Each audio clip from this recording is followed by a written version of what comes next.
cidade de Éfeso, ela fica, é uma cidade, na época em que o Paulo escreveu, depois da capital do Império Roma, era a segunda maior cidade e a mais importante do Império Romano.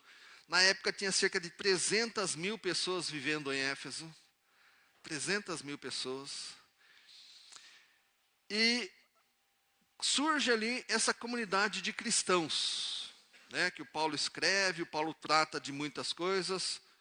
Ô Dani, o nosso amigo aqui, Josias, está naquele hall? Josias, você está num hall maravilhoso. Depois eu vou compartilhar. Você anotou todo mundo, Dani? Está anotado mesmo, Dani? Eu quero esse hall de verdade. Então anota no papel. Bota no papel aí que eu quero esse hall. Depois eu vou mostrar o hall que vocês estão. Mas é maravilhoso, é muito bacana.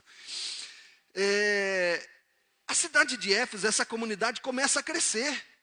E o Paulo escreve as suas instruções, as suas orientações. Mas sabe o que acontece com essa comunidade de Éfeso, aproximadamente do século IV da nossa existência, da era cristã? Presta atenção, olha aqui para mim. Sabe o que essa comunidade faz? Ela tem uma reunião, e ela começa o quê? É nessa reunião que começam a chamar Maria de Mãe de Deus. Presta atenção. Essa comunidade que foi orientada pelo Paulo, essa comunidade que recebeu os princípios, os valores do reino, num determinado momento da sua caminhada, essa comunidade, ela, num concílio que foi realizado lá, o cristianismo já é então a religião oficial do Império Romano. E nessa comunidade, eles então entendem, eles aceitam Theotokos, se não me falha a memória no grego. Mãe de Deus. Maria começa então a ser aceita, a chamada como Mãe de Deus. E um prédio enorme do Império Romano é então dedicado exclusivamente a esse início de veneração, de adoração a Maria, que foi uma mulher fantástica, a escolhida por Deus para dar à luz o Messias. Mas essa comunidade, ela distorce e ela acaba, nesse momento da história, no século IV, mais ou menos, a não cumprir aquilo que é bíblico, não obedecendo mais o evangelho, a mensagem que foi pregada. Por que eu inverti então aqui essa informação que eu tinha? Para você prestar atenção no que é que pode acontecer com uma comunidade quando ela se desvia da palavra de Deus. Nós temos exemplos mais recentes na Europa. Igrejas que foram históricas, igrejas que foram o centro do reavivamento do século XVIII, século XIX, o centro do reavivamento da igreja reformada do cristianismo, onde o evangelho então ali foi esparramado para o mundo, para o resto do mundo, né? Hoje são bares, pubs, discotecas, um monte de outras coisas, não são mais casa de oração. Não são mais. Isso precisa servir de um alerta para a nossa vida. Isso precisa servir de alerta. Eu brinquei, será que vai ser da nossa igreja, se Jesus não voltar até lá, né? Mas daqui 100, 150 anos, o que é que vai ser desse templo aqui? Uma casa de forró? Hã? Imaginou seus netos, bisnetos, com uma foto, falando, minha avó frequentava. Minha avó Manuela, minha bisavó Manuela frequentava essa igreja aqui, e agora nós estamos aqui num forrozão. Hã? Será que vai acontecer isso? Será que vai ser desse jeito? Por que eu estou falando isso? Porque já aconteceu. Presta atenção. Já aconteceu. Hoje eu quero convidar você a abrir a sua Bíblia na carta de Paulo aos Efésios, capítulo 5, verso de 8 a 21. Anota no hall aí, hein, Dani? Todo mundo, esse povo, tudo no hall. Hall maravilhoso que eu criei. Depois eu vou compartilhar com você. Carta aos Efésios, capítulo 5, verso 8 a 21. Nós não vamos ler todo esse texto, todos os textos, mas eu quero compartilhar com você alguns deles. Verso 8, o que é que diz aí? Porque outrora vocês eram trevas, mas agora são luz no Senhor. Vivam como filhos da luz. E esse é o tema nosso. Filhos da luz. Filhos da luz, sorri. De novo, eu quero ver um sorriso no seu rosto. Vamos lá, se esforça. Vai, conseguiu. Mais um sorriso aí, quero ver. Deixa eu ver o seu Douglas. Ah, muito bem, parabéns. Filhos da luz sorriem, eles impactam aqueles que estão ao redor. Por quê? Porque eles foram alcançados pelo Espírito Santo, a vida foi transformada. O filho da luz, agora ele quer agradar a Deus. O filho da luz passou por uma mudança, uma transformação radical. Diga, transformação radical. Repete comigo, por favor. Radical. Antes vocês eram trevas e agora vocês são luz. Olha que mudança. Radical. Não é uma meia mudança. Por exemplo, você olha para mim, claro que você sabe que eu sou corintiano, mas quem não me conhece, sabe se eu sou São Paulino, Pontepretano, Bugrino, Cruzeirense, só de olhar para mim? Sabe? Por quê? Porque é o tipo da coisa que não aparece. Você sabe, por exemplo, que eu sou simpático, né? Que eu tenho uma fisionomia bonita, minha mãe dizia isso, embora ela já tenha esquecido, mas ela falava isso. A Simone também fala isso, de vez em quando, mas fala, lembra de vez em quando. Você olhando para mim, você vê algumas coisas, não é isso? Simpático, pessoa jovial, o que mais, seu Eli? Não, isso não fala não, seu Eli, não fala isso que estraga amanhã, seu Eli. Externamente, a gente apresenta algumas características. É fácil de olhar e ver. Mas uma transformação radical, seja ela no interior, seja ela nas emoções, nas convicções, nos valores, ela tem que aparecer, porque é radical. Você já viu alguém que fez cirurgia bariátrica? Você vê a pessoa antes da cirurgia e depois você só vai ver uns 5, 6 meses depois. Não é uma transformação radical, pelo menos as que dão certo, né? Tem umas que não dão certo. Mas as que dão certo não é uma transformação radical? Você olha para a pessoa e fala, não, o que é isso? Quem é você que está usando o rosto do meu amigo, mas o corpo é de outra pessoa? Não é assim? A pessoa enxuga, perde peso mesmo. Ou então, eu lembro uma vez, a mãezinha ficou brava e comentou com a Lucy.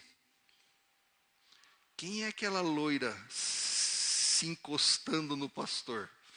Olha só, olha que interessante. Porque ela viu uma loira de costas. Quem era essa loira?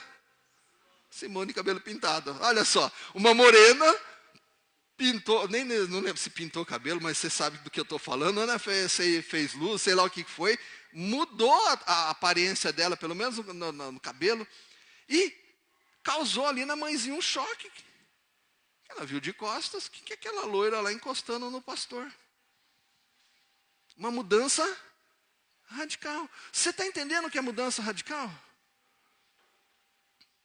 E é isso que nós passamos, ou deveríamos passar. Aliás, nós passamos quando nos tornamos filhos de Deus. De verdade. De verdade. Nós passamos quando nos tornamos filhos de Deus. E essa mudança, necessariamente, obrigatoriamente, ela tem que ser radical. Não dá para um filho de Deus, um servo de Deus, continuar naquela postura morna. naquela postura que quer agradar todo mundo. Agradar a dois senhores. Servir a dois senhores. E como é que a gente serve a dois senhores? Quando a gente está na igreja, Deus levanta a mão, louvor maravilhoso, amém, né? Aquelas expressões típicas, né? De uso dentro da igreja. Mas quando sai da porta da igreja, quando está lá no meio da escola, quando está lá no trabalho, qual é o comportamento? Eu tenho que agradar o meu patrão, eu tenho que agradar o meu colega de escola, eu quero me sentir, não quero que ninguém me rejeite, quero que todo mundo me aceite. E aí eu acabo fazendo o quê? Praticando, vivendo, e o meu comportamento é igual a das pessoas. Isso não funciona com o cristão. O comportamento tem que ser radical. Paulo escreveu para os Romanos, Romanos 12, 2. Não se amoldem aos padrões deste mundo, mas transformem-se pela renovação da vossa mente, para que sejam capazes de experimentar e comprovar a boa, agradável e perfeita vontade de Deus. Metanoia é a palavra no grego. E o melhor exemplo de metanoia é da lagarta que se transforma em borboleta. É o mesmo ser, mas não é o mesmo ser. É a mesma, todos os elementos que estão na lagarta estão também na borboleta, mas estão reorganizados, rearranjados, transformados, metamorfoseado. Essa é a ideia. Parece, se você não soubesse dessa transformação que a lagarta passa para virar borboleta ou até a mariposa, né? Se você não soubesse disso, você acharia que eram seres diferentes. É assim que eu e você temos que ser. O que é que você publicou no seu Facebook, no seu Instagram, nessa última semana?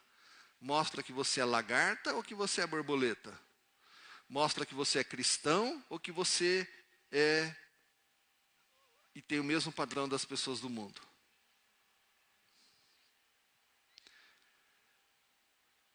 Segundo ponto, está na hora. Você pode repetir comigo? Está na hora. Você já ouviu isso hoje? Já ouviu? O que você ouviu hoje? Você que ouviu, Darlison? Está na hora de ir para o culto. Você faz parte de um hall maravilhoso, Darlison. Depois eu vou falar para você. Você, Josias e outras pessoas muito bacanas estão nesse hall. Então o Darlison já ouviu. Vou aproveitar que ele falou. Está na hora. Está na hora de ir para o culto. Levanta, troca de roupa. Não vou falar quem disse, hein? Mas o Darlison parece que não prestou muita atenção nesse está na hora. E chegou atrasado, tarde demais. O Darlison saiu, foi lá para a classe organizar a classe. E muita gente hoje aqui deve ter ouvido isso. Ele está indo para dar aula, a gente sabe disso. A gente sabe, viu, Darlison? O Darlison e a esposa dão aula lá para os pré-adolescentes, tem que preparar. Então, muitos de vocês podem não ter ouvido, mas devem ter olhado no relógio e falado assim, está na hora. Está na hora. Que horas é o culto? Que hora começa o culto? Deixa eu tirar. Às vezes eu fico com dúvida, irmãos. Às vezes dúvida é sincera, tá bom? Não pensa que é ironia, não. Tá? Mas que hora que começa o culto no domingo de manhã? Que horas? Que horas? Então tá bom. Então agora eu vou me organizar para chegar aqui na hora. Está na hora. Eu não tinha preparado isso para esse momento não, né? Mas deu certo. Eu sabe que eu não perco a oportunidade. Por isso digo, o que foi dito, desperta tu que dormes, levanta-te dentre os mortos e Cristo resplanderá sobre ti. Efésios 5,14. Efésios 5,14. O Paulo está tratando com a igreja lá de Éfeso e dá essa exortação para a igreja. Desperta tu que dormes. Deixa eu fazer uma pergunta aqui. Quando a gente dorme, está dormindo, Nós estamos vivos? Sim ou não? Você tem certeza? Você tem certeza absoluta? Sim, Vilma? Sim, seu Eli? Rodolfo? Tem certeza que quando você está dormindo, está vivo? Sim. Quando a gente está dormindo, nós estamos vivos. Mas você está dormindo tranquilinho lá na sua casa, na sua cama. Entra um leão na sua casa, você esquece a porta aberta, foge o leão do circo. Aliás, agora não tem mais leão no circo, né, seu Eli? Não tem mais, né? Na nossa época ainda tinha, né? Seu Eli colaborou muito no circo, quando o circo chegava na cidade dele, ajudava a alimentar o leão lá. Depois eu conto essa história assim. Toda criançada ajudava o circo. Que a gente, maravilhoso, mas deixa para lá, porque agora está tudo registrado aqui, viu, Celi? Então é melhor a gente não falar essas coisas ao vivo. Antigamente o circo tinha animais, né? Hoje não tem mais. Mas vamos imaginar que aparece um circo aí, que tem autorização para ter os animais, e o leão fuja do circo. E o leão vai lá na sua casa, e você esquece a porta aberta naquela noite. Minha esposa tranca, tá? Ficou aberta. Você está vivo, dormindo. E o leão entra na sua casa. Ele olha para você, chega até o seu quarto. Aliás, no seu quarto não, porque senão a sua esposa está lá também. Deixa eu só resolver o seu problema. Você ficou na sala assistindo um futebol lá e dormiu na sala. E o leão chega na sala, o que ele pensa? Petisco. Janta garantida. Cansei de gato. Não. Cansei de boi, filé mignon, essas coisas. Hoje, e ele janta você. Você estava vivo. Mas por que você foi morto pelo leão? Bom, primeiro porque o leão escapou do circo. Segundo porque ele encontrou a minha porta aberta. E terceiro porque você estava dormindo. E no sono, quando a gente está dormindo, o que acontece? A gente não está atento aos problemas, aos perigos. Por isso que a gente dorme na nossa casa, por isso que a gente tranca a porta, tranca a janela, liga a cerca elétrica, quem tem, solta o pitbull, larga ele para ele circular tudo. Por quê? Porque quando a gente vai dormir, a gente não está atento às coisas. Por isso que a gente quer uma casa que nos dê segurança. Porque enquanto a gente dorme, a gente não presta atenção em mais nada nos perigos. Essa figura que o Paulo está usando com a igreja aqui, ela pode ser aplicada em alguns aspectos. Dá para ser aplicada, primeiro, na questão do pecado. Né? Desperta para essa realidade do pecado. Desperta e passa a entender que você é pecador, que você comete erros, pecados que entristecem a Deus. Acorda para isso. Levanta-te dentre os mortos e Cristo resplanderá sobre ti. Mas esse texto também ele pode ser aplicado sobre o comportamento, de repente, daquela comunidade que estava tranquila, achando que tudo está bem, que tudo está rolando tranquilamente, estão levando a sua vidinha lá, culto às 9h30, às 19 horas do domingo, reunião durante a semana nas células, o pessoal ia trabalhar, aquela dificuldade, tudo, mas todo mundo tranquilão, garantido ali, tendo certeza da sua salvação. Isso levou a um certo comodismo. Levou a um certo comodismo. A igreja, então, relaxa. E ela não fica atenta aos ensinos, à Bíblia, a um monte de coisas. Isso é real porque cerca de 4 séculos depois, o que essa igreja faz? Lembra o que eu falei? O que ela fez? Lá na sede dela, ela reconhece Maria como mãe de Deus. E isso é um desvio significativo da palavra de Deus. As implicações dessa frase parecem bobagem, mas elas são muito sérias. E nós não encontramos na Bíblia nada que justifique isso. que aconteceu com essa comunidade de cristãos? Em um determinado momento, eles pararam de olhar para o ensino bíblico. Estavam muito convencidos, muito certos, muito tranquilos da posição em que ocupavam. E começaram a se desviar da palavra de Deus. Começaram a se desviar. Isso é um desvio da palavra de Deus. Eu sinto muito, eu tenho que dizer isso. E aconteceu na cidade de Éfeso. Não há na Bíblia. O único intercessor entre Deus e os homens, quem é? Jesus Cristo, o Senhor. Foi Ele quem morreu na cruz. Ele que nasceu de maneira sobrenatural. E só Ele, mais ninguém. Foi Ele que venceu a morte e assuntou aos céus. Subiu aos céus. Só existe uma assunção de um ser humano para os céus. E quem foi esse ser humano? Jesus Cristo, que assuntou aos céus, que subiu aos céus. Só Jesus, mais ninguém. E quando a gente se desvia, a gente peca. A gente se afasta de Deus. E isso muitas vezes porque a gente está muito tranquilo nas coisas. Muito tranquilo.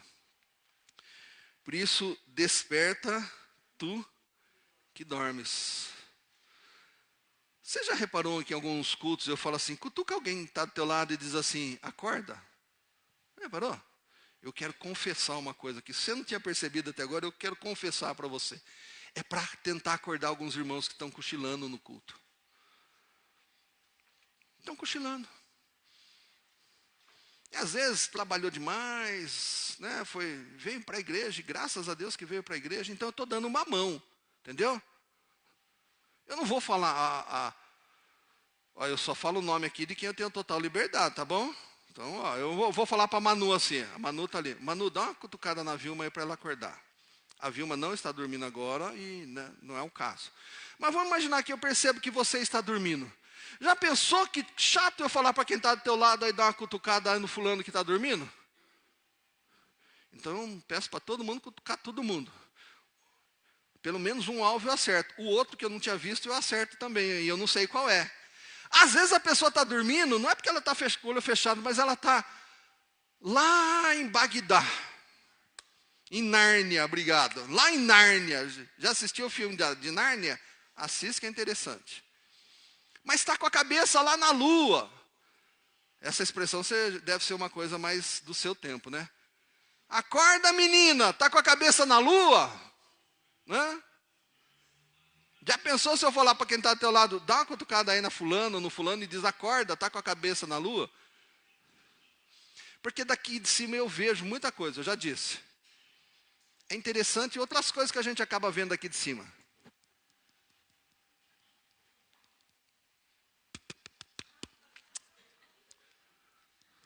Vai o ponto 1 da mensagem. É o ponto 2. Não satisfeita, a pessoa tira o que do bolso? Ou da bolsa? Uma lixa. Dá para ver daqui de cima, gente. Às vezes eu não vejo, por causa do aparador aqui, mas a pessoa, eu vi pegar a lixa, embaixo, atrás aqui do aparador, lixando a unha. Entendeu? Então, quando de vez em quando eu digo assim, cutuca quem está do seu lado aí, manda ele acordar, é porque às vezes a pessoa está desligou. Acontece. E eu estou só querendo te ajudar, tá bom? Então não fique bravo comigo. Mas o Paulo é mais claro. O Paulo, ele dá cacetada, ele podia, né? O que é que ele diz aí? Por isso que foi dito, desperta tu que dormes, levanta-te dentre os mortos, e Cristo resplanderá sobre ti. O Paulo aqui está citando até um texto do profeta Isaías. Está tratando do uso quando Deus usando Isaías para falar para o povo que estava lá, tinha sido levado cativo na Babilônia. Para esse povo acordar para aquilo que ele tinha feito, para aquele povo analisar por que ele estava naquela situação. O que é que tinha feito Deus voltar as costas contra aquele povo e ele parar no exílio babilônico. Acorda para essa realidade. O Isaías está sendo usado por Deus para dizer para o povo: desperta você que dorme, como foi dito, Paulo está dizendo para a igreja de Éfeso. E o Espírito Santo dizendo para mim e para você hoje: acorda. Ei, psiu. Ei, você, presta atenção. Para de olhar no WhatsApp agora. Tinha alguém olhando no WhatsApp agora, tá bom? Para de olhar no WhatsApp. Para de olhar, presta atenção. É meia hora, 40 minutos que você está aqui, não mais que isso.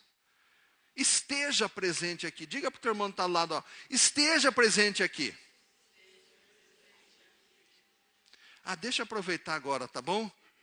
Diz para ele assim: meu amado irmão. Diz para ele: meu amado irmão. Repita para ele saber que você ama. Pela terceira vez, diga assim para ele: meu amado irmão. Diga. Chega na hora! Pode dizer para ele assim, vai mais uma vez. Você disse que você ama esse irmão, você diz que ama, você diz, agora você está exortando ele ao quê? Algumas coisas é bom, né, de vez em quando. E para encerrar eu vou repetir o ponto de domingo passado, o meu terceiro ponto de domingo passado. Eu nem precisaria repetir, porque você sabe, não sabe? Qual foi o terceiro ponto da mensagem de domingo passado pela manhã? Sério? Você já esqueceu?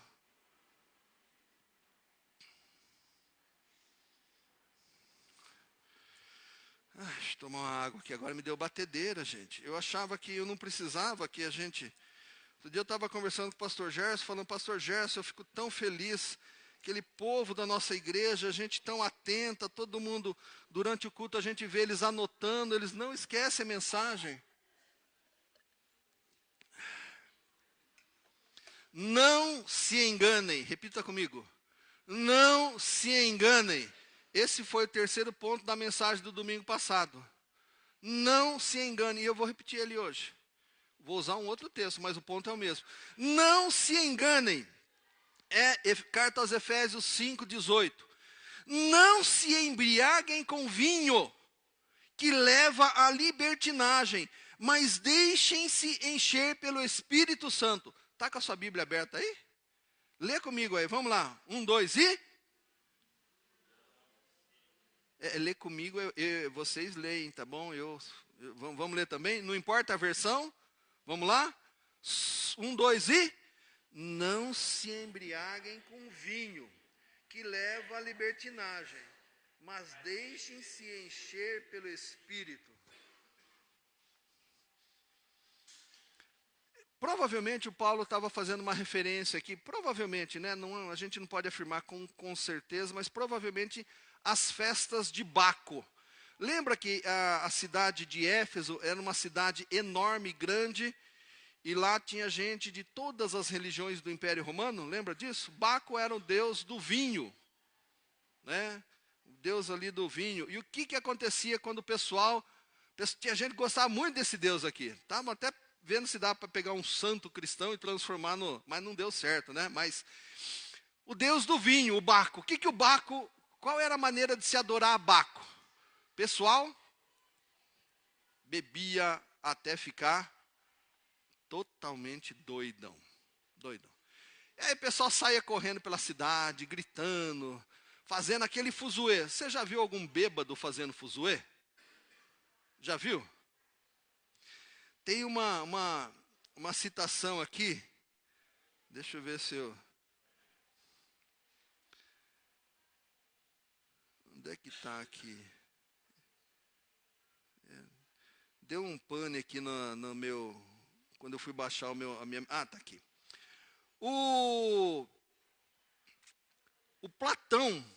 Platão disse o seguinte: enquanto essas cerimônias abomináveis no culto a Baco continuarem, será difícil encontrar em toda Ática um único homem sóbrio. Platão você já deve ter ouvido falar, aquele filósofo grego antigo.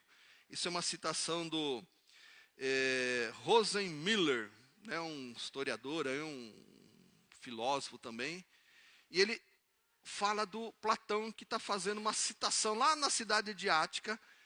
Enquanto tiver essa adoração a Baco, vai ser difícil achar alguém sóbrio. Então pensa em alguém bêbado aí. Pensa em toda uma cidade na mesma situação. Era mais ou menos isso que acontecia.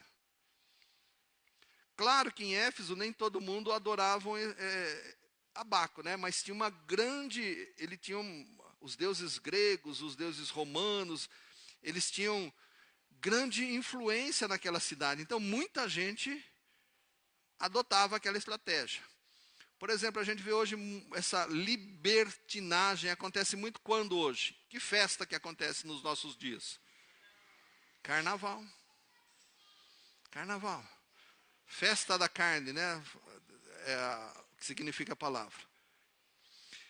O Paulo está dizendo assim, não se enganem, presta atenção. Tem muita gente. E olha, ele tá escrevendo para quem?